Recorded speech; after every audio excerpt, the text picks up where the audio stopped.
Intuition is seeing with the soul. Dean Koontz. Intuition, that quiet inner voice, is something we all have, yet often overlook. It's a subtle yet profound form of knowing that exists beyond the reach of pure logic.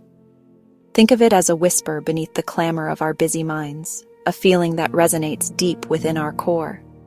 While we're often taught to prioritize loud, analytical reason, this inner guidance system is a fundamental part of our human experience, a silent partner in our journey through life, waiting patiently to be heard.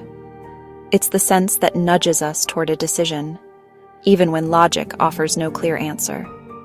This is your personal compass, the gut feeling that tells you to take a different route home, or the inexplicable certainty about a person you've just met. For centuries, spiritual traditions have honored this as a connection to a higher wisdom. They see it as the soul's language, an internal oracle guiding us toward our true path, offering clarity when the external world is filled with noise and confusion. But what is happening in our brains during these moments? From a scientific perspective, intuition is our brain processing vast amounts of information subconsciously. Modern neuroscience reveals it as a lightning-fast, non-linear form of cognition. Your brain sifts through a massive hidden library of your past experiences, learned knowledge, and sensory input, data our conscious mind simply can't process all at once. It's not a supernatural guess, but a highly advanced form of pattern recognition happening below the surface of our awareness.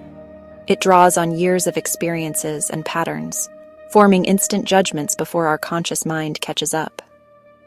This is why an experienced firefighter can sense a floor is about to collapse without seeing the cracks, or a seasoned investor feels a market shift before the data confirms it.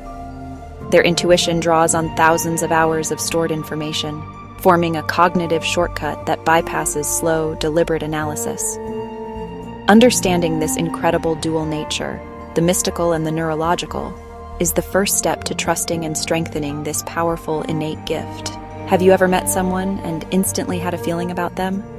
Or made a snap decision that just felt right? This isn't magic. It's a remarkable cognitive ability. Psychologists call this thin slicing, making accurate judgments from limited information. Your brain rapidly processes subtle cues, body language, tone of voice, micro-expressions, all happening in the blink of an eye, far faster than your conscious thoughts can keep up. It's a powerful form of subconscious pattern recognition, but what if this is more than just data processing? For centuries, spiritual traditions have described a similar phenomenon. Spiritually, intuition is seen as the voice of the soul, a subtle guidance that transcends reason. Albert Einstein alluded to this, calling the intuitive mind a sacred gift. It's an inner compass, pointing us toward our true north when the map of logic is blank. Amazingly, modern science is now mapping the physical pathways of this gift. It turns out that gut feeling is quite literal. Neuroscience supports the idea that we have a second brain in our gut, the enteric nervous system.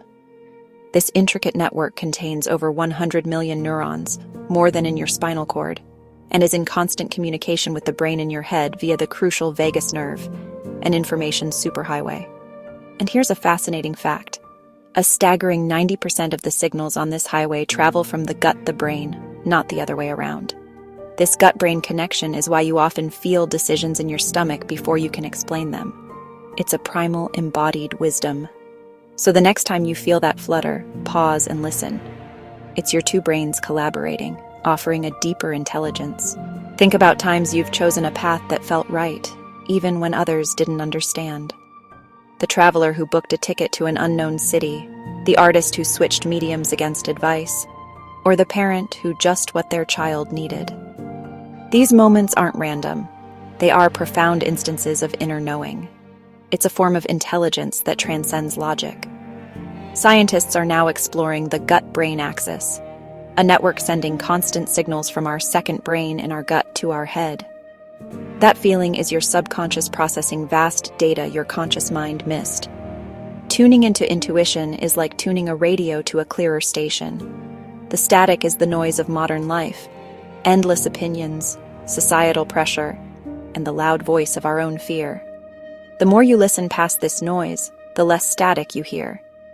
This isn't just a spiritual concept, It's grounded in neuroscience. Our subconscious mind is a master pattern detector.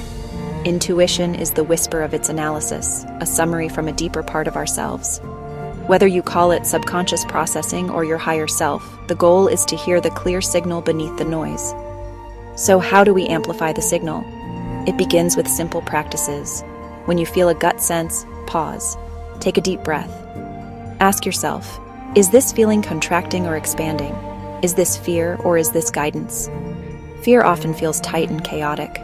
True intuition feels calm and clear, even if it points toward a challenge. Another powerful tool is journaling. Keep an intuition log. Write down your hunches and track the outcomes. Over time, you'll build a library of evidence proving your inner guidance is trustworthy. Because intuition doesn't shout, it whispers, it nudges, it offers a quiet yes or a subtle no. And when we honor it, by taking that small, brave step or following a thread of curiosity, life begins to flow with surprising ease and alignment. This isn't a promise of a life without problems, but a promise that you'll navigate them with an unwavering internal compass, guiding you home to your most authentic self.